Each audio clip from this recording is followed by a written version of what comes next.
పరిశుద్ధుడైన యోవేలు గ్రంథం 2వ అధ్యాయం 18వ వచనం నుండి అందరం కలిసి మార్చి 25 వరకు చదువుకుందాం. యోవేలు గ్రంథం 2వ అధ్యాయము 18వ వచనం నుండి. అప్పుడు యెహోవా తన దేశమును బట్టి రోషము పూని తన జనుల ఎడల జాలి చేసుకునేను. అందరూ చదవండి, అందరూ కలిసి. మరియు యెహోవా తన జనులకు ఉత్తరం ఇచ్చిన చెప్పినది ఏమనగా, ఇంకను అన్ని జనుల్లో మిమ్మల్ని అవమానాస్పదముగా చేయక మీరు తృప్తి నొందనంతగా నేను ధాన్యమును కొత్త ద్రాక్షారసం తైలమును మీకు పంపించేదను. ఇంకా వెతుకుతూనే ఉన్నారా? యోవేలు గ్రంథం పేజీ నెంబరు 753 పేజీ నెంబరు చూసుకోండి. బైబిల్ చదివే అలవాటు లేని వాళ్ళకి ఇది. మళ్ళా క్రైస్తవులు, మనం ఎవరు చెప్పండి? క్రైస్తవులం. పేరు క్రైస్తవులమే, కానీ క్రీస్తు లేడు లోపల. 20వ వచనం, మరియు ఉత్తర దిక్కు నుండి వచ్చు వాటిని మీకు దూర పరద్రోలి ఎండిపోయిన నిష్ఫల భూమిలోనికి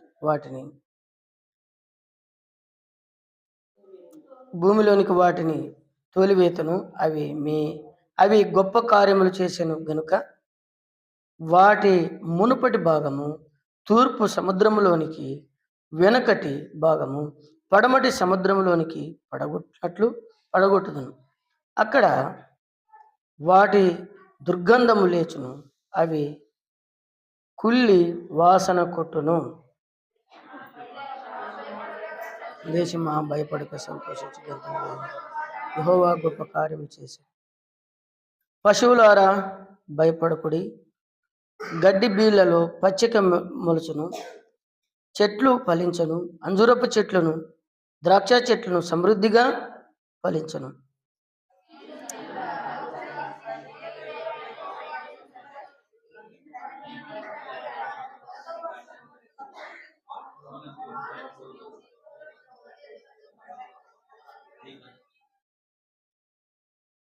కోట్ల ధాన్యముతో నిండును, క్రొత్త ద్రాక్షారసం క్రొత్త తైలము గానుగులు పైగా పొర్లి పారను. మీరు కడపార తిని తృప్తి పొంది మీ కొరకు వింత కార్యములు జరిగించిన మీ దేవుడైన యెహోవా నామము స్తుతించుచున్నట్లు నేను పంపిన మిడతలను, గొంగలి పురుగులను, పసర పురుగులను, చీడ పురుగులను అను నా మహాసైన్యం తినివేసిన సంవత్సరముల పంట మీకు మరలా నీతును. చాలు, చిన్న ప్రార్థన చేస్తాం. ప్రేమగల తండ్రి, నమ్మదగిన దేవా, కనికరపూర్ణుడా, యేసు ప్రభువా, నిలబడి నీ దాసునైన నన్ను నీ శిలువ చాటు మరుగు చేసి నీ ప్రజల కొరకు విరిచి పంచిపెట్టము. యోగ్యమైన విధానంలో బలలో చేయడానికి కృపనిమ్మని యేసు నామమున ప్రార్థిస్తున్నాము తండ్రి. ఆమేన్. అందరూ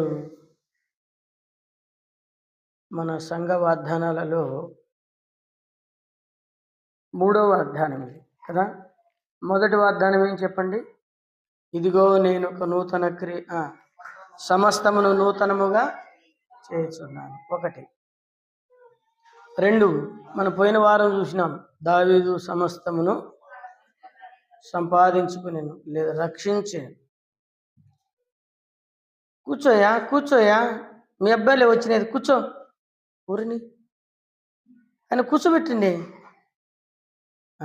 రైట్.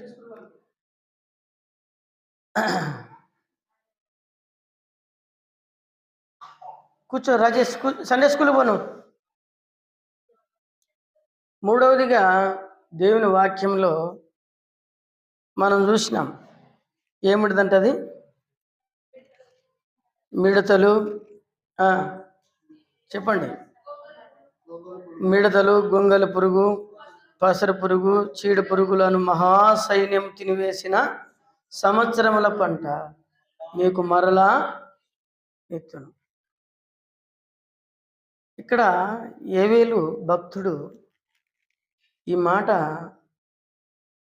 దేవుని మందిరం గురించి రాసేటప్పుడు యోవేలు అనంటే యెహోవా దేవుడై ఉన్నాడు, లేదా యెహోవా తోడై ఉన్నాడు, లేదా యెహోవా యథార్థవంతుడు, లేదా యెహోవా యథార్థమైన ప్రేమ గలవాడు. ఈ విధంగా ఈ పేరుకు ఏవేలు అని ఉంది. ఏవేలు అని అంటే ఇంగ్లీష్లో జోయల్. ఏవేలు అంటే ఇంగ్లీష్లో ఏం పేరు? జోయల్. మనం పేర్లు పెడతాం కానీ దాని విలువ, దాని వెనక ఉన్నటువంటి విలువ తెలియదు. అయితే ఇక్కడ దేవుని యొక్క యథార్థమైనటువంటి ప్రేమ. ఆయన బండి బంద్ చేయమని చెప్పండి, ఏమన్నా ఒక నలుగురు పంపించాలన్నా ఆయన బండికి. కాబట్టి దేవుని బిడ్డలైనటువంటి మనము ఏబేలు యొక్క జీవితాన్ని మనం చూస్తే అతడు ఒక యాజకుడేమో అనిపిస్తుంది. యాజకత్వాన్ని గురించి ఎక్కువగా మాట్లాడినాడు. ఆ కాలంలో 4 రకాలమైనటువంటి మరి పురుగులు వచ్చినాయి. ఒకటి ఏం పురుగు అంటే గొంగలి పురుగు. ఏం పురుగు? గొంగలి పురుగు.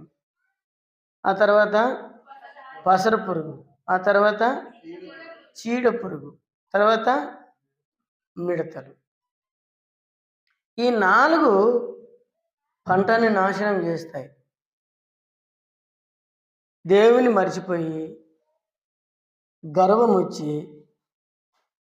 దేవుడంటే లెక్క లేకుండా, దేవుడంటే ప్రార్థన చేయకుండా, దేవుడంటే దేవుని ఇంటికి రాకుండా, దేవుడు అన్ని ఇస్తుంటే బిజీగా ఉన్నారు. దేవుడు దీవించే కొలది మనం ఎట్లుండాలా? బిజీగా ఉండాలా? ఎట్లుండాలా? ఎట్లుండాలా? దేవుడు ఇచ్చే కొలది అనుకూలంగా ఉండాలా. నీకు కొంచెం ఇస్తేనే అనుకూలంగా లేవు, మరి ఎక్కువ ఇస్తే? మత్తయి సువార్త 25వ అధ్యాయంలో 14వ వచనం చూస్తే అక్కడ రాయబడిన మాట ఏంటంటే, ఒకనికి 5 ఇచ్చినాడు, ఒకనికి 2 ఇచ్చినాడు, ఒకనికి 1 ఇచ్చినాడు. అక్కడ రాయబడిన మాట ఏంటంటే, ఎవని సామర్థ్యమును బట్టి వానికి ఇచ్చాడు. అయితే 5 ఉన్నవాడు ఏం చేసినాడంటే 5కి ఇంకా 5 సంపాదించుకున్నాడు, ఇంకా ఎక్కువ. 2 ఉన్నవాడు 2కి ఇంకా 2 సంపాదించుకున్నాడు, 4 అయినాయి కదా, డబ్బాలు. 1 ఉన్నవాడు మాత్రం ఆ ఒక్కదాన్ని దాచిపెట్టుకున్నాడు. ఎందుకు దాచిపెట్టుకున్నాడంటే 5 కానీ ఇచ్చింటే బాగా చేసింది నేను, నాకు 1 ఇచ్చినాడు. 1 ఇస్తే ఏమన్నాడు? 5 ఇచ్చిలేడు నాకు అన్నట్టుగా వాడు దాన్ని సోమరత్వం ద్వారా, నిర్లక్ష్యం చేత, దేవుని సేవించే విధానము అన్నీ ఇడిచిపెట్టి ఆత్మీయంగా గుడ్డివాడైనాడు. అప్పుడు ప్రభు అన్నమాట ఏంటంటే, ఇద్దరిని బాగా మెచ్చుకున్నాడు, బలా నమ్మకమైన మంచి దాసుడా. చివరికి వచ్చేసరికి సోమరి అయిన చెడ్డదాసుడా అన్నాడు. దేవునికి సోమరులు పనికిరారు, గుర్తుపెట్టుకోండి. సోమరులు దేవునికి ఏం గారు? పనికిరారు.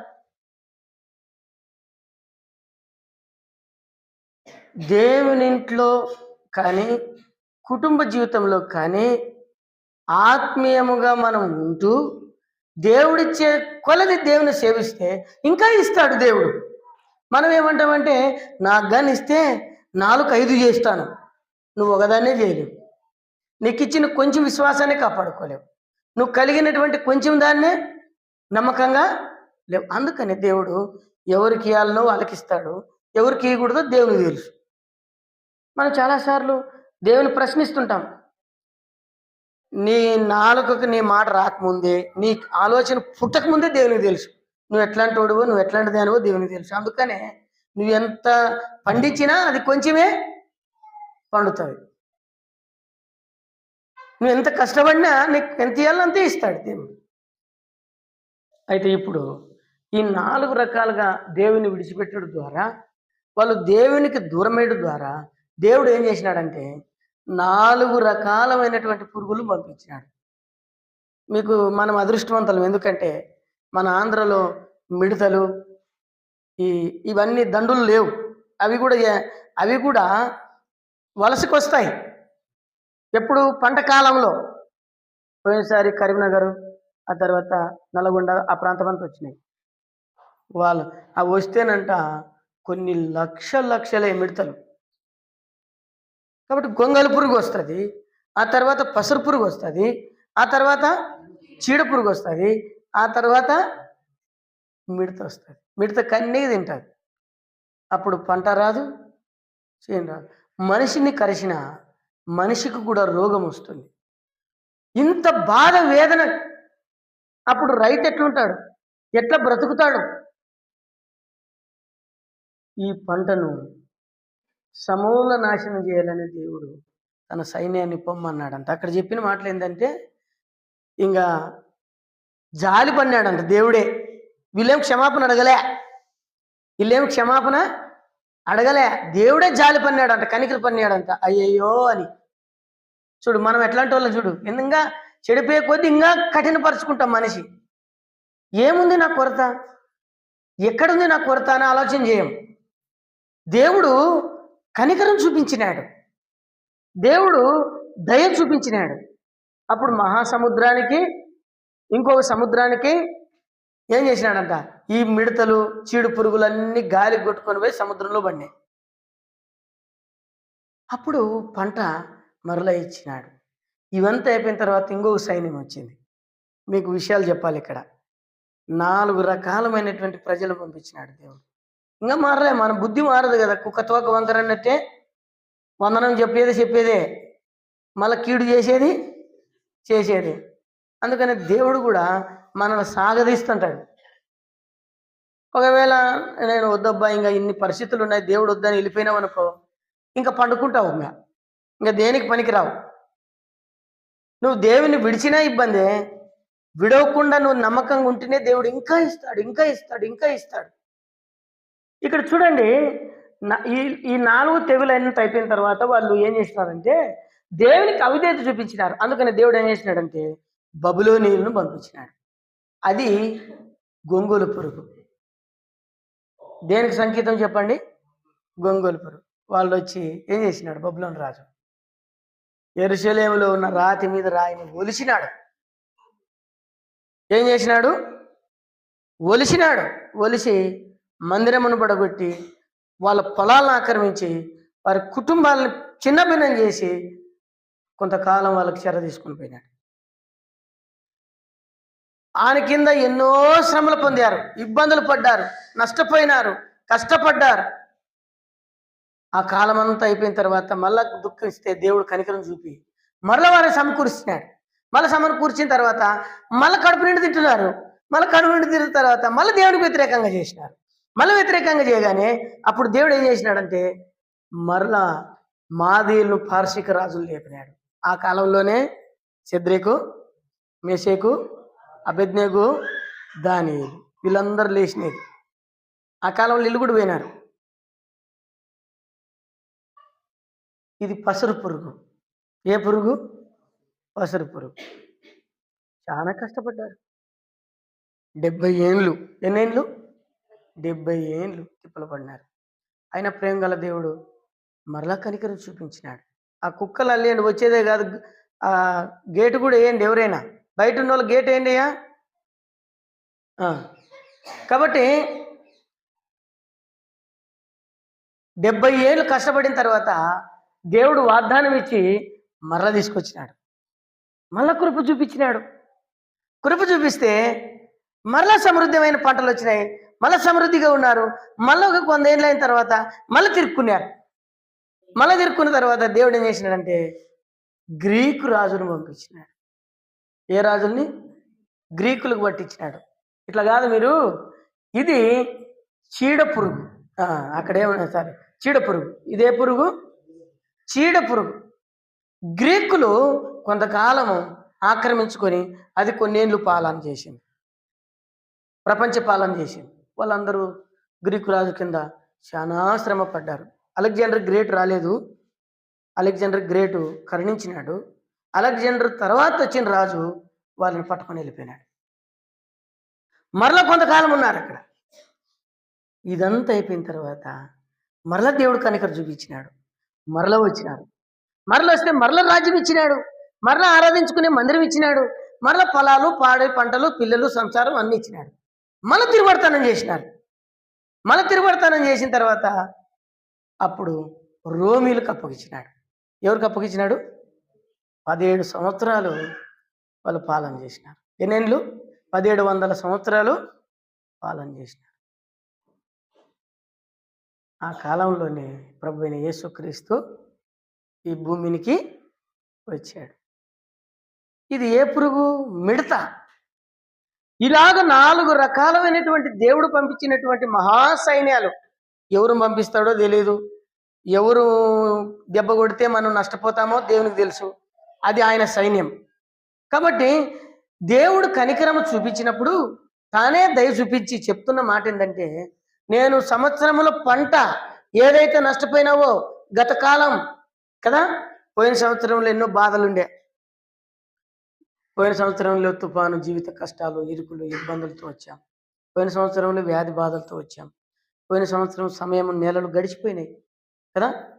తిరిగి వస్తాయా అవి? తిరిగి రావు. నెలలు రావు, సంవత్సరాలు రావు. మరి ఎప్పుడు నువ్వు బాగుపడేది? నువ్వు బాగుపడితే అంటాడు దేవుడు, పాడైపోయినటువంటి పంటను అన్ని జనుల మధ్యలో నీకు సిగ్గు రాకుండా, అన్ని జనుల మధ్యలో నీకు అవమానం కలగకుండా నేను మరలా నీకు ఇస్తాను. మరలా ఇస్తాడు దేవుడు. మొట్టమొదటిది బబులోనీయులు, గర్వానికి సంకేతం. బాగా గుర్తుపెట్టుకోండి. మనం ఏం తీసుకోవాలని చెప్తాను ఇక్కడ. బబులోనీయులు ఏం సంకేతం? నిద్ర వస్తుందా? ఎవరు నిద్ర పోద్దండి. బబులోనీయులు దేనికి సంకేతం? గర్వం. ఇది గొంగలి పురుగు. మన జీవితంలో గర్వం అనేటువంటిది వస్తే బబులోను రాజు గడ్డి తినిపించినాడు దేవుడు కదా. ఏం తినిపించినాడు? నేనంటే ఏమనుకుంటున్నా, నువ్వంటే ఏమనుకున్నావు, మాకేం అవసరం లేదు కదా. అప్పట్లో నా స్థితే వేరు. అప్పట్లో నీ స్టార్ ఉండొచ్చు, ఇప్పుడు కథ చెప్పు. నా స్థితే వేరు, నా కథే వేరు. ఈ కొండలన్నీ నావే. మా తాత 500కి అమ్ముకున్నాడు కదా. అవన్నీ అవసరం లేదు దేవునికి. నిన్ను నీవుగా తగ్గించుకునేది దేవునికి అవసరం. బబులోను రాజు మన జీవితంలోనికి బబులోనీలు ఎప్పుడు రానియకూడదు. గుర్తుపెట్టుకోండి. గర్వానికి ఎప్పుడు మనం చోటు ఇవ్వద్దండి. గొంగులు పురుగుకి ఇవ్వద్దండి. తర్వాత పార్సిక మాదీల రాజ్యం అంటే ఎలుకబంటికి సంకేతం. దేనికి సంకేతం? ఎలుకబంటి. ఎలుకబంటి అంటే దేనికి? శరీరానికి. సుఖానికి అలవాటు పడాకు. సుఖానికి అలవాటు పడినేమనుకో, ఎప్పుడన్నా పని చేసినప్పుడు చింతపండు పడుతుంది నీకు. సుఖానికి అలవాటు పడితే బా ఏం పని చేసిన, నిన్న పని చేసింటే ఏమైనాయి? నొప్పులుగా కూర్చోలేను, నడచలేను. ఎలుగుబంటి జీవితం. శరీరానికి జీవితం. శరీరాన్ని సుఖపెట్టాకు. ఎప్పుడన్నా కానీ కనీసం కొంచెమనే నడచాలంట. తిన్నెక్కడ శరీరాన్ని ఎప్పుడు మనం సుఖపెట్టకూడదు. ఇంకోటి శరీర ఆశ. ఇక్కడ శరీర ఆశలు ఉన్నోళ్ళు, శరీర తత్వాలు ఉన్నోళ్ళు, పాపపు ఆలోచనలు ఉన్న వాళ్ళు, ఆ శరీరము నిన్ను తినివేస్తుంది. ఆ పాపమే నిన్ను పతనం చేస్తుంది. అది ఆలోచన ఉంటే విడిచిపెట్టాల. ఇది మా పార్షిక చెప్పండి మాదీల రాజ్యం. తరుడు చెప్పండి. తరుడు ఏంది? మూడవది గ్రీకు చీడ పురుగు. ఇదేం చూపిస్తుంది అని అంటే, ఇది ఏమి చూపిస్తుంది అని అంటే లోకం. అందుకని దేవుని వాక్యంలో రాయబడింది, లోకమునైనను లోకములో ఉన్న వాటినైనను. మందిరానికి వచ్చేటప్పుడు సహోదరులకు ప్రత్యేకంగా చెప్తున్నాను నేను, మందిరానికి వచ్చేటప్పుడు దయచేసి ఇంటికి లీడ్చుకొని రాకండి. అది పెద్ద పాపం. దేవుని వాక్యంలో రాయబడింది. లేవికాండం 10వ అధ్యాయంలో ఏం రాయబడింది తెలుసా? నువ్వు దేవుని సన్నిధిగా కనబడినప్పుడు నీ ఎంటికలు ఎరుబోసుకోకూడదంట. లేదన్నా లేట్ అవుతుందని ఎంటికలు జిబ్బు పెట్టుకొని వచ్చినావు. జిబ్బు పెట్టుకొని వచ్చినావు, ఏం పెట్టుకొని వచ్చినావు? అది మహాపాపం. చూడండి అన్నమాట, నేను అబద్ధం చెప్పడంలే. ఆ, కింద భాగం చదువు, అదంతా వద్దులే, మధ్యలో భాగం చదువు. బాగా వినండి, దేవుని కోపం మన మీదకి రాకుండాన్నట్లు మీ తల ఏం చేసుకోకూడదంట, ఇరబోసుకోవద్దండి. మందిరంకి వచ్చిన తర్వాత ఇంటికి ఇడుచు, ఆడ నుండి కట్టుకొని వచ్చి ఈడు ఇడుచుకుంటారు. ఎందుకో ఈడు ఆరబెట్టుకుంటారంట. ఇంటికాడ ఆరలేవు పాపం బట్టలు. అట్లా చేయకూడదు. వాళ్ళ మందిరానికి పెట్టాలని ఏమనరు వాళ్ళ పాస్టర్. వాళ్ళు వద్దంటే చెప్తే వాళ్ళు చర్చికి రారని చెప్పరు వాళ్ళు. నువ్వు చర్చికి రాకపోయినా చింతలేదు చెప్తాడా నేను. ఎందుకంటే నువ్వు ఉంటే పచ్చగా నుండు, లేకుంటే ఎచ్చగా నుండు, చల్లగా నుండు, నీ ఇష్టం అది. కరెక్ట్ ఉండాలి మనం. ఏం అవసరం లే అన్ని అలంకారాలు. ఏం అవసరం అలంకారాలు? ఏసన్న చెప్తాండే, ఏం చెప్తాడంటే కోతికి అలంకారం చేసి దానికి జడల్లినాడంట, దానికి మేకలు అడగొట్టినాడు. జడల్ని బాగా పౌడర్ కొట్టి, దానికి ముక్క పొడుగు పెట్టి, దానికి బొట్టు పెట్టి వాడు పట్టుకొని వచ్చినాడంట. ఎంత అలంకారం చేసినా కోతి మూతి ఏమైనా మారుతుంది? మారదు. కాబట్టి దేవుని బిడ్డలమైనటువంటి మనం ఎట్టుంటే అట్టనే ఉందాం, ఏం పెద్దలే, కొద్దిగా చాలు. అంతకంటే తగు మాత్రమే, ఎక్కువ చేయగాల్సిన అవసరం లేదు. మనకు మంచి వస్త్రాలు కట్టుకోవాలా, మంచి బట్టలు కట్టుకోవాలా. అదే సమయంలో లోక సంబంధమైనటువంటి ఆకర్షణీయాల కొరకు కాదు. గుర్తుపెట్టుకోండి, మనకు బట్టకు ఫుడ్కే విలువ ఇస్తారు కదా. మంచిగా ఉండాలి, రాజులైన యాజకుల్లో అక్కడ కనపడాలి. కానీ సోకులు చేసుకోకూడదు, ఇంటికి నిరుబోసుకోకూడదు, అది మహాపాపం. అందుకని అక్కడ ఏమన్నాడంటే గ్రీకుల్ని, లోకాన్ని పోల్చాడు. తర్వాత రోమన్ ఏం చూపిస్తుంది? ఇది దుర్బోధ కదా. ఏ బోధ? దుర్బోధ. దుర్బోధ అంటే ఏమి? దుర్బోధ అంటే ఏమి? మనం ఏం చెప్పినా భలే చెప్పినా అన్నా, నీ పలుకులు చాలా చిలక పలుకులు అన్నా, ఇది నిజమా అని తోటలో ఎట్లనింది, ఇది నిజమా అంటే దుర్బోధ. మాకు అనుకూలంగా కూడా చెప్పినాడే, మాకు అనుకూలంగా చెప్పి అన్నా, నువ్వు చెప్పించావు కన్నా, నువ్వు చెప్పిస్తే మంచిది కాదన్నా, మరి నువ్వు చేయొచ్చు కదన్నా. చాలాసార్లు మనము తప్పుగా మాట్లాడతాం. దుర్బోధన వెంబడించద్దండి. అందరు బోధకులు కాదు, ప్రతి ఒక్కడు బోధకుడు. ఇప్పుడు బిజినెస్ చేసుకుంటున్నారు, కోట్లు వేసుకొని, సూట్లు వేసుకొని, పులిపిట మీద చెప్పులు వేసుకొని, స్టైలుగా బుక్కుల్లో రాసుకొని, స్టైలుగా ఇట్లా అనుకుంటా, ఒక ఆయన ఇట్లా అనుకుంటా, రకరకాలు చెప్తున్నారు. అందరూ చెప్పేది వాక్యమే, సైతాన్ చెప్పింది యేసుప్రభుకు కూడా. దేవుడు కోరేది పరిశుద్ధత, పవిత్రత. నేనేమైనా మొన్న ఒక దాంట్లో చూసిన పాస్టర్లంతా తను కలిసి పాట పాడుతున్నారు. ఒకరి చేతిలో నన్ను బైబుల్ ఉందేమో అని చూసి, ఎవరి చేతులు బైబుల్ లేదు, అందరి చేతులు మొబైల్స్ ఉన్నాయి. అందరి చేతులు ఏముంది? మొబైల్స్ ఉన్నాయి. ఇప్పుడు మొబైల్లో చూసి చెప్తున్నారంట వాక్యం, ఇంకా అయిపోయింది కథ. చూడు, బైబుల్ ఎందుకు? అసలు దేవుడు కూడా ఎందుకు అంటారేమో రాబోయే దినాల్లో. ఇప్పుడు ఏదో వచ్చింది ఒకటి, ఏంది ఆర్టిఫిషియల్ ఇంటెలిజెంట్ ఏదంటారే కదా, ఏఐ కదా, ఏఐ. అదంట చాలా ప్రమాదం అంట, అది కనిపెట్టినోడే చెప్పినాడు. అది వచ్చేసింది ఇప్పుడు. అది ఉంటే అయిపోయినట్ట, నువ్వు 10 ఏళ్ళ క్రితం ఏం చేసినావో చెప్తారంట. ఇప్పుడు అదొక ఇంజనీర్లు అదొకటి వచ్చేసింది. నీకు తెలియకుండానే నీ డబ్బులన్నీ కాక చేయొచ్చు, అట్లాంటివి అనమాట అవి. దయచేసి రాబోయే దినాల్లో ఇంక ఎట్లుంటుందో ఈ ప్రపంచం, జాగ్రత్తగా మనం ఉండాలి. అయితే ఇప్పుడు ఇవన్నీ నష్టపోయినాం. అయితే ప్రభు అంటున్నాడు, మరలా నేను మిమ్మల్ని సమకూరుస్తాను, మరలా నేను మీకు ఇస్తాను. అయితే ఒక కుటుంబాన్ని జ్ఞాపకం చేస్తా, చూడండి ఎట్లా నష్టపోయినారో. అయితే ప్రభు ఎలా సమకూరుస్తాడు అనేటువంటి మాట. రూతు గ్రంథం 1వ అధ్యాయం 1వ వచనం. రూతు గ్రంథం 1వ అధ్యాయం 1వ వచనం. ఒక కుటుంబం ఉంది, ఆయమ్మ పేరు నయోమి. ఏం పేరు చెప్పండి అందరూ? నయోమి. అక్క పేరే చెప్పుకుందాం ఫస్ట్, ఎందుకంటే అక్కలే కదా. అక్క పేరు ఏం పేరు? నయోమక్క. ఎవరన్నా నయం ఉంటే ఏమనుకోకండి. నయములు కూడా దండుకుంటారు. బైబిల్లో ఉన్నటువంటి నయోమి, ఈ నయోమి తన భర్తతో చెప్పింది, కరువు వచ్చేదా, ఊర్లో పోతే కూలీ లేకుంటే లేదు, మనము 2 నాళ్ళు మోయాబు దేశానికి పోయి రానాటకు పోయి, మీ భాషలో రానాటకు పోయి సంపాదించుకొని తిరిగి వస్తాం. 2 కొడుకులు చేతికి వచ్చినారు. ఆ అమ్మకి 2 కొడుకులే, బిడ్డలు లేరు. పిల్లని పట్టుకోండి అయ్యా, వాళ్ళమ్మ లేదా? అందుకనే సన్నపిల్లల తల్లి ఎన్నుకున్నప్పుడు పిల్లని వెనక్కి ఇవ్వండి. వాక్యం వినాలి కదమ్మా. సరేలే, వెనక్కి కూర్చోపోను, ఇప్పుడు కూర్చోకు, పిల్లని ఎత్తుకొని వెనక కూర్చో, వాక్యం వినే వాళ్ళని ఇవ్వండి. ఇప్పుడు రానాటకు పోయినారు, వలసకు పోయినారు. కొంతకాలం ఉండి 2 కొడుకులు చేతికి వచ్చినారు. 2 తీసుకుని పోయినారు. వాళ్ళు 2 తీసుకొని పోయినారు. ఆయన పేరు ఏం పేరు అంటే ఎలిమెలెకు. ఆయన పేరు ఏం పేరు చెప్పండి? ఎలిమెలెకు. కొన్నాళ్ళు కాపురం ఉండడానికి పోయినారు. భార్య పేరు నయోమి. 2 పోయినారు, పిల్లలు తోలుకొని పోయినారు. 2 కొడుకులు తోలుకొని పోయినారు.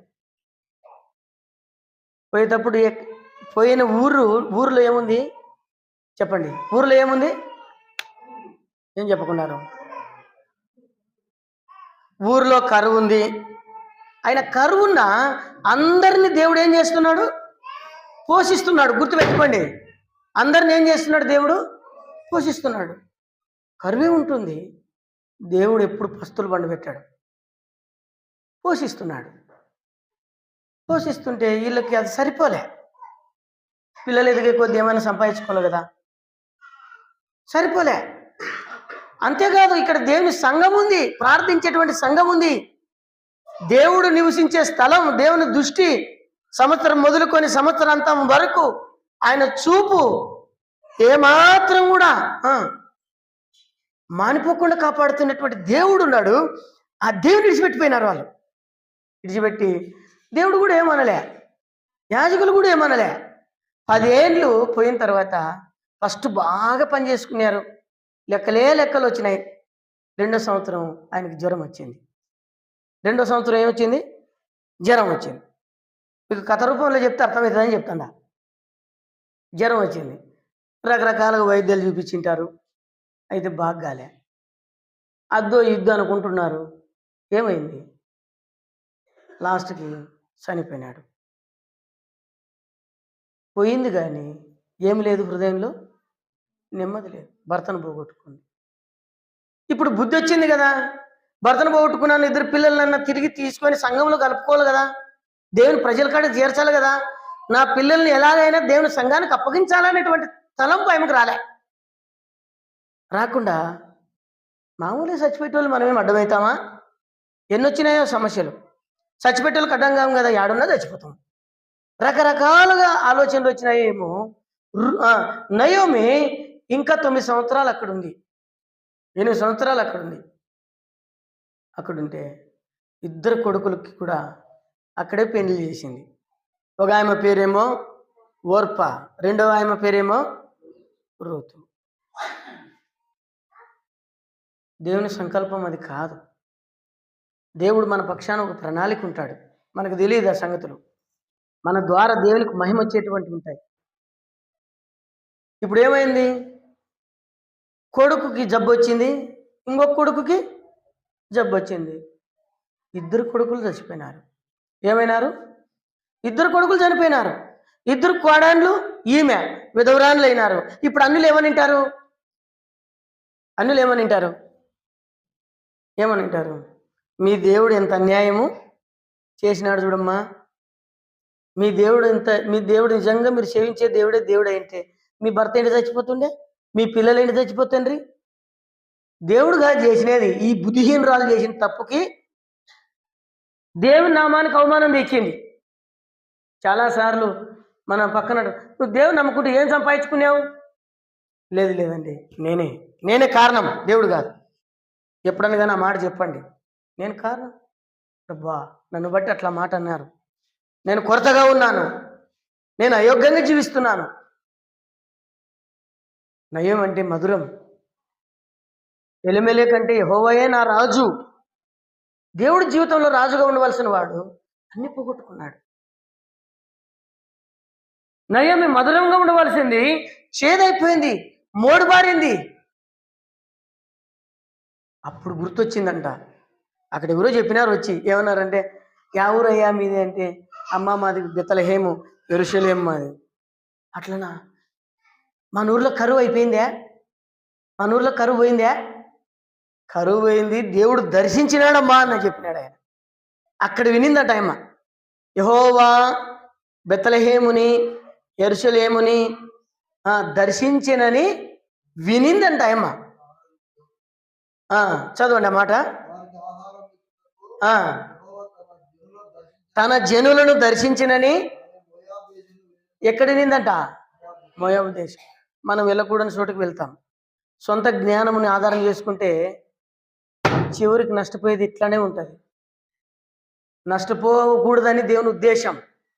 ఎప్పుడైతే అనుకునిందో, ఎప్పుడైతే వినిందో, అప్పుడు నేను ఒకదానైనా నా ఊరి పోయి చస్తాం, నేను ఒకదానైనా నా ఊరిలో చావాలా, నా ప్రజల మధ్యలో చావాలా, ఇక్కడ నేను చనిపోకూడదు అని ఒక తీర్మానం వచ్చింది ఆయమ్మ. తీర్మానం వచ్చి ప్రయాణమైంది. ఎప్పుడైతే తనలో ఆ తీర్మానం వచ్చిందో, ప్రేమ గల దేవుడు రూతుని లేపినాడు. కారణం ఏంటంటే, రూతు ద్వారా తిరిగి నయోమిని ఆశీర్వదించాలని.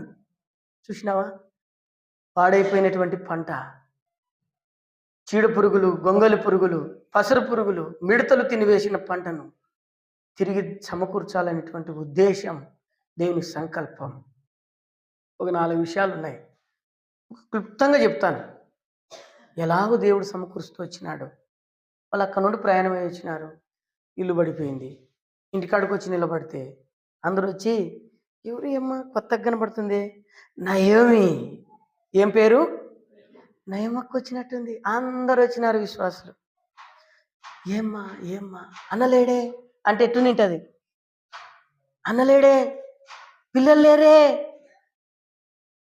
ఏం చెప్పాలమ్మా, నేను సమృద్ధి గలదాన్నే వెళ్తిని, యెహోవా నన్ను రిక్తురాలుగా ఏం పనికిరాని దానిగా చేశాడు. దేవుడు చేశాడా? దేవుని మీద నిందేసింది. మనకు అంతే తెలిసేది. తిడితే సైతాన్ని తిడతాం, తిడితే మంచి జరిగితే దేవుని పొగుడతాం, చెడ్డ జరిగితే సైతాన్ని తిడతాం కదా. నా జీవితంలో నేను నేర్చుకునేది, మంచి జరిగినాయి, చెడ్డ జరిగినాయి, దేవుని స్తుతించడం. అన్నీ జరుగుతాయి. నువ్వు నయము వలె ఉన్నావా? అయితే నయం సమకూర్చబడ్డానికి దేవుని మీద నింద చేసినప్పటికీ నన్ను నయం అనద్దండి, నన్ను ఏమని పిలవండి, అందరూ మారాని పిలవండి. కాదు కాదు కాదు, నువ్వు అనుకున్నంత మాత్రాన దేవుడు నిన్ను మారాని పిలవడానికి ఇష్టపడ్డాడు. ప్రేమగల దేవుడు ఆయన. అందుకని నిన్ను తిరిగి సమకూర్చాలని కోరిక ఆయనకుంది.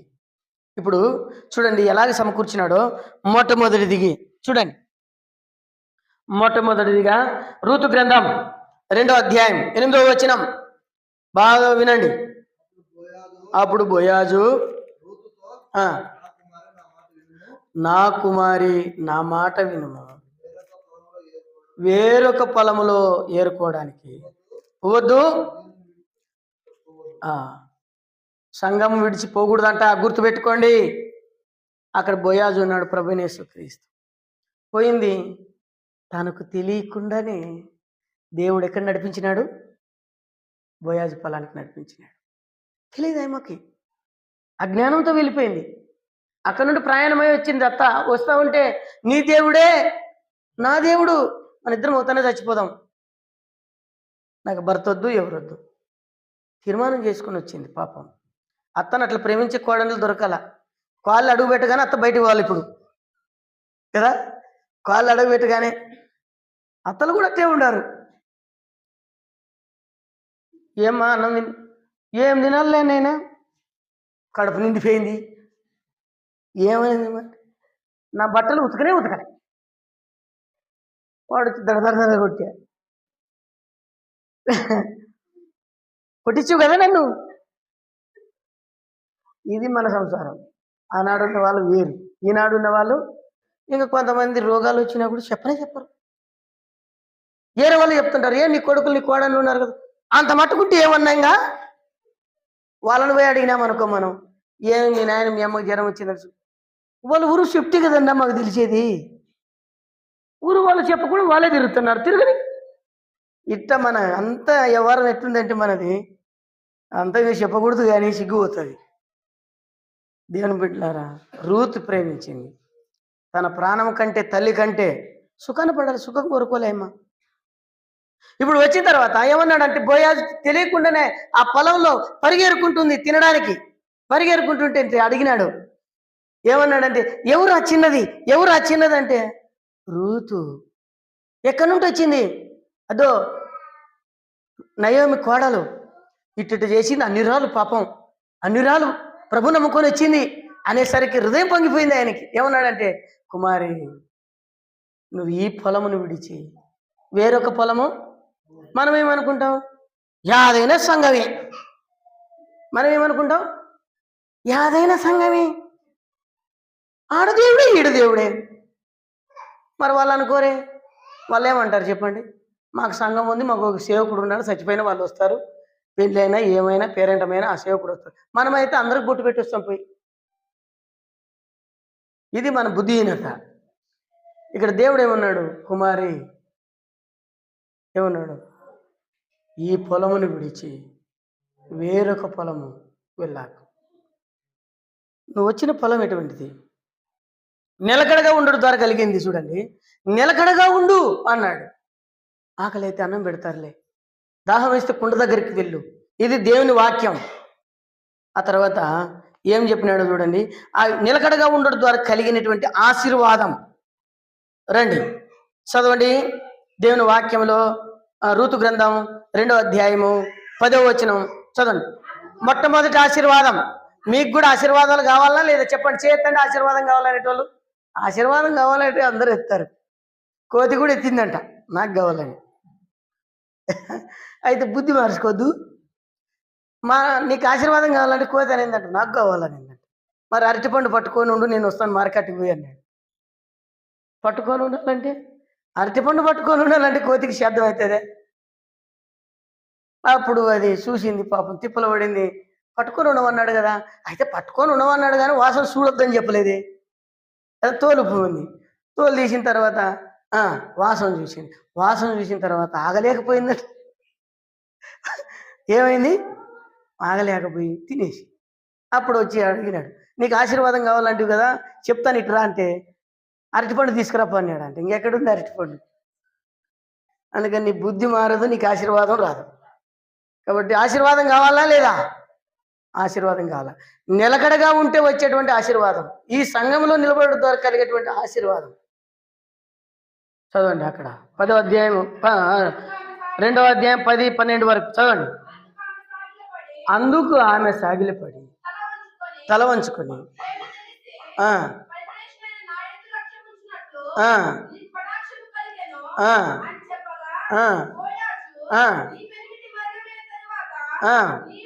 నీవు నీ అత్తకు చేసిందంతా నాకు తెలిసి వచ్చింది. 12వ వచనం చదవమ్మా. యెహోవా నీకు ప్రతిఫలం ఇస్తాడు. ఇంకా స్టార్ట్ చేసినాడు కదా, నువ్వు చేసిన దానికి ప్రతిఫలం ఇస్తాడు. ఎట్లా? చదవండి.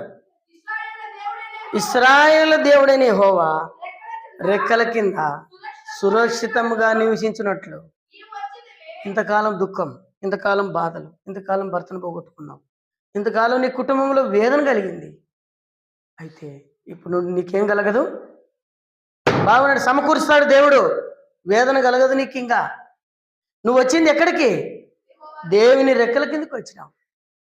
దేవుని రెక్కల కిందకి వస్తే నిన్ను ముట్టువాడు దేవుని కనుగుడును ముట్టాల. నిన్ను ఎవరు ముట్టలేరు. మేము ఒకసారి ఒక ఇల్లు కాలిపోయింది.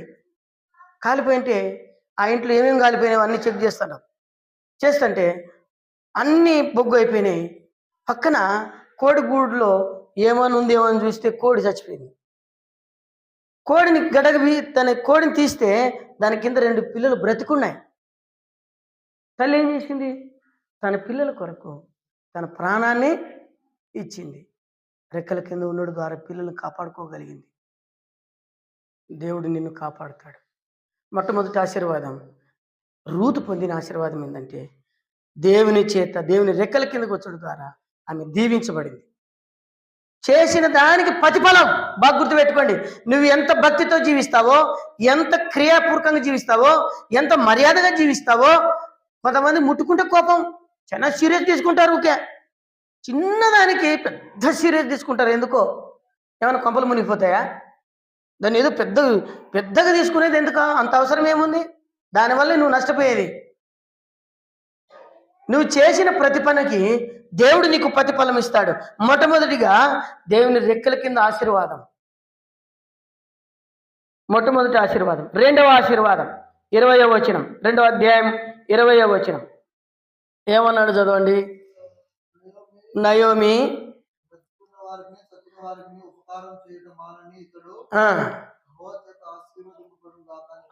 ఉపకారం చేసే దేవుని దగ్గరకు వచ్చింది రూతు.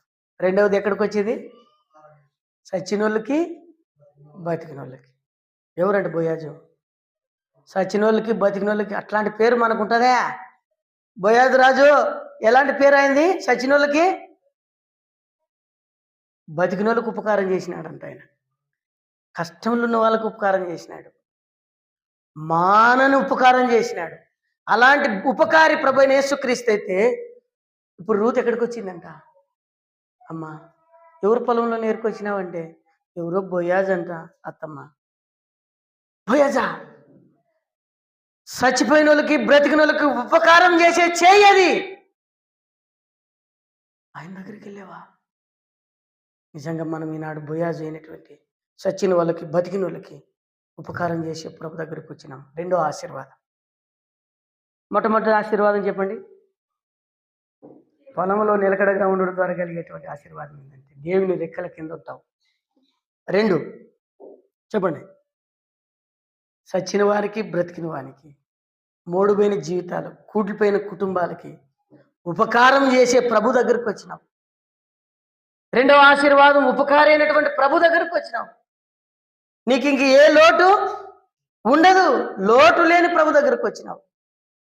కాబట్టి రెండవ దీవెన ఉపకారం చేయ ప్రభు దగ్గరికి వచ్చింది.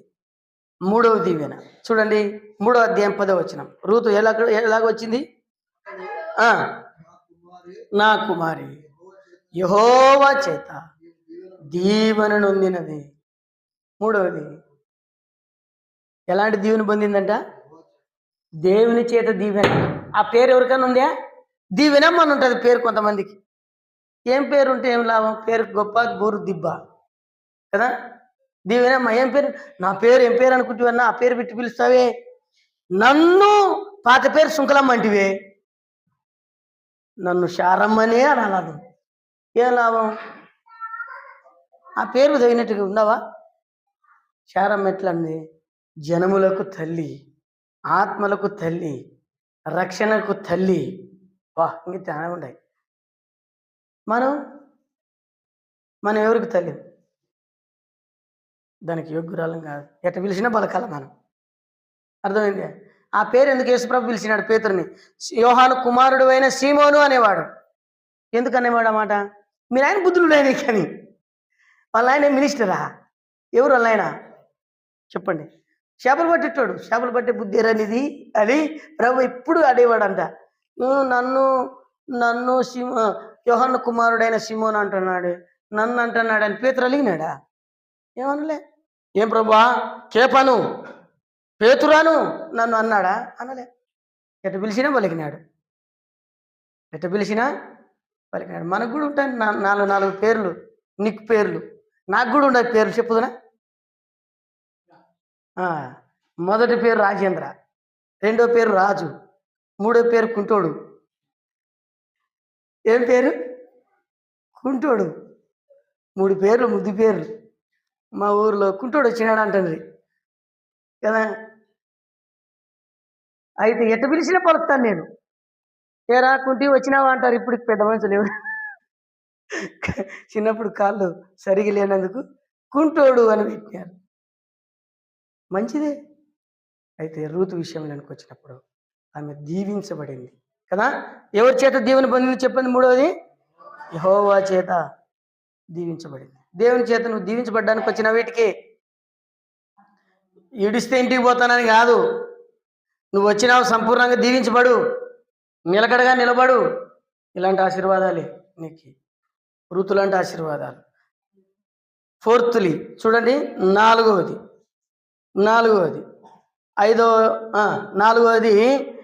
4వ అధ్యాయం 11వ వచనం. 4వ అందుకు 11వ వచనం చదవండి. జనములకు చదవండి. 11వ వచనం చదువు. 4వ అధ్యాయం 11వ వచనం. పూర్వమందున్న పెద్దలందరూ చదవండి. మేము సాక్షులము.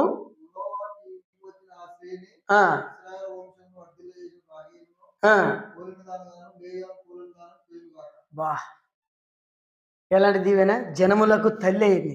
ఏమిటికైంది? జనమునకు తల్లి, ఆత్మలకు తల్లి. ఒకప్పుడు మోయాబులో ఉంటే ఎంత దుఃఖం కదా, దేవుని విడిచిన వాళ్ళ గతి ఇదే. అయితే దేవుని కొరకు నువ్వు ప్రయాసపడితే, దేవునితో ప్రేమతో నువ్వు వస్తే, అడగకపోయినా ఆయన దీవించే విధానం ఇంకొక రకంగా ఉంటుంది. అది నీకు తెలియదు, కంటికి కనపడదు, చెవులకి వినపడదు, హృదయానికి గోచరం కాదు, తెలియదు, మనకు అసలు ఊరు తెలియదు. 4 దీవెనలు పొందింది ఆయమ్మ. బోయాజును పెళ్లి చేసుకోగలిగింది. ప్రభువైన యేసుక్రీస్తే సంకేతం, ప్రభుతో అంకితం చేయబడింది. అయితే ఆయమ్మ కొరకు బోయాజు ఏం చేసినాడంటే తెలుసా? తనకు కలిగిందంతా పోగొట్టుకోవడానికి సిద్ధపడినాడంట. ప్రభు నీ కొరకు నా కొరకు చేసిన కార్యం ఇదే. చదవండి ఆ మాటలు. ఏం రాయబడింది? 4వ అధ్యాయము 5, 6 వచనాలు చదవండి. బోయాజు పోగొట్టుకోవడానికి సిద్ధపడినాడు.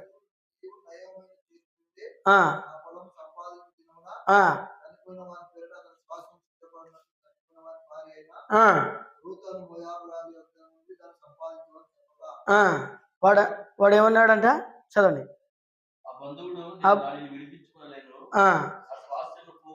చూడు ఏమంటున్నాడంట? వేరే వాడు వచ్చి, అయ్యా నువ్వే విడిపించేది, నువ్వు కూడా బంధువే కదా అంటే ఏమన్నాడంట? వద్దు, నేను ఉన్నదంతా పోగొట్టుకుంటాను. అయితే బోయాజు నిలబడినాడు. అప్పుడు వచ్చి ఏమన్నాడంటే, నేను రూతు కొరకు నేను నష్టపోవడానికి సిద్ధపడుతున్నా, రూతు కొరకు నా ఆస్తులు పోగొట్టుకోవడానికి సిద్ధపడుతున్నా, రూతు కొరకు సమస్తాన్ని కోల్పోవడానికి నేను సిద్ధపడుతున్నానని చెప్పి తన చెప్పును తీసి 10 మందిలో ఇచ్చినాడు. చెప్పు నిబంధనకు సంకేతం. మొట్టమొదటిది 3 నిబంధనలు ఉన్నాయి. 4 నిబంధనలు ఉన్నాయి. 1 చెప్పండి. ఫస్ట్ది ఉప్పు నిబంధన. 2 చెప్పండి, చెప్పు నిబంధన చేసేవాళ్ళు. దేవుడు బలి తీసుకొచ్చి ఆ బలి ద్వారా అబ్రాహాముతో నిబంధన చేసుకున్నాడు. తర్వాత 2వది ఉప్పు నిబంధన. 3వది చెప్పు తీసుకొని ఇస్తే 10 మందిలో పెద్ద మనుషుల మధ్యలో ఇస్తే మాట నిలబెట్టుకునేట్టు. 4వది రక్త నిబంధన. యేసుక్రీస్తు ప్రభువారు తన రక్తం ఇచ్చి మనల్ని కొన్నాడు. ఇప్పుడు ఒక విషయం ఇక్కడ చెప్పేది ఏంటంటే, అన్ని పోగొట్టుకున్నాడు. ఎవరి కోసం? ఋతు కోసం. యేసుప్రభు ఏమన్నాడు? యేసుప్రభుడు ఏమన్నాడు? ఒక పొలంలో ఒక ముత్యం కనుగొని తనకున్నదంతా అమ్మేసి ఎవరి కోసం వచ్చినాడంట? చెప్పండి, ఎవరి కోసం వచ్చినాడు? ఆ ముత్యంను కొనడానికి. పనికిరాని ముత్యం, ప్రయోజనం లేని ముత్యం. దేవుడు నీ కొరకు నా కొరకు 4 ఆశీర్వాదాలు దాగి ఉన్నాయి. సంఘంలో నిలకడగా నిలబడితే, అందుకని స్థిరపరిచినాడు. వాగ్దానం అదే కదా. ఏముంది చదవండి మీరే. ఏమన్నాడు? మిడతలను తినివేసిన సంవత్సరముల పంటను మీకు మరలా నెత్తును. దేవుడి వాక్యాన్ని దీవించును కాదు.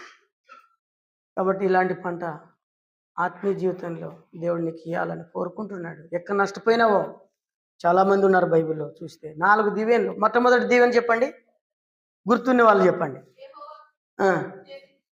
దేవుని రెక్కల కిందకి వచ్చింది, దీవించబడింది. మొట్టమొదటి ఆశీర్వాదం. 2వ ఆశీర్వాదం చెప్పండి. 2వ ఆశీర్వాదం దేవుని యొక్క ఉపకారం చేతి కిందకి వచ్చింది. 4వ ఆశీర్వాదం. 3వ ఆశీర్వాదం దేవుని చేత దీవించబడింది. 4వ ఆశీర్వాదం, జనములకు తల్లి అయింది. కింద భాగంలో చూస్తే కుమారుడు పుట్టినాడంట. ఆ కుమారుడు తీసుకొని వెళ్ళి నయోమికి ఇస్తే అక్కడ రాయబడిన మాట ఏం తెలుసా? దుఃఖ నివారణ పొందిందంట. ఎవరు?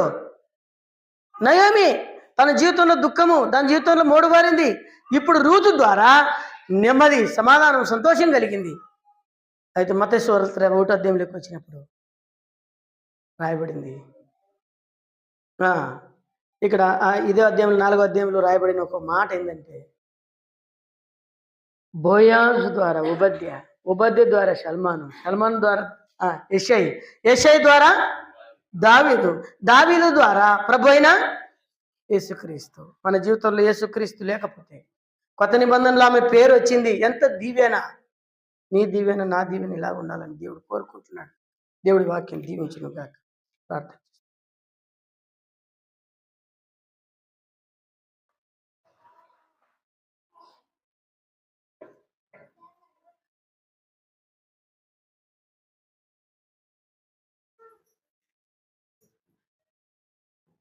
అది మమ్మల్ని మిక్కిలిగా ప్రేమించిన పరలోకపు తండ్రి యేసు ప్రభువా, ఈ రొట్టెను దగ్గరికి వస్తూ ఉన్నాం. నిజంగా మేము ఎంత నష్టపోయినామో, ఎక్కడ నిలకడపోయినామో, ఎక్కడ ఇదైపోయినామో, ఎక్కడ తప్పిపోయినామో, ఎక్కడ ప్రభా చీడ పురుగులు, గొంగలు పురుగులు, పచ్చ పురుగులు, నేను మిడతలు మా ఆత్మీయ జీవితాన్ని నష్టపరిచినాయి. దయవుంచి క్షమించి మేము కట్టబడేదానికి కృపనిమ్మని వేడుకుంటాం. యేసునామమున వేడుకున్నాం తండ్రి. ప్రేమగల తండ్రి, జీవగల దేవా, ఈ రొట్టెను దీవించండి, ఆశీర్వదించండి. ఈ రొట్టెలోనికి చేవేస్తున్నప్పుడు మమ్మల్ని కట్టిమని యేసునామమున వేడుకున్నాం తండ్రి.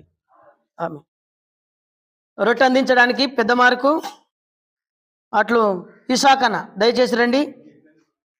సహోదరుడు ఇసాకు, పెద్ద మార్కు దయచేసి రొట్టె అందించడానికి దేశ రావాలా. ఇసాకు లేడా?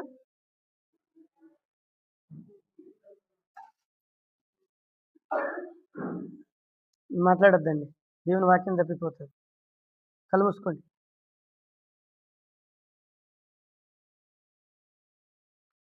మీరు కొద్ది తీసుకొని మీ పక్క వాళ్ళకి అందించండి రొట్టె.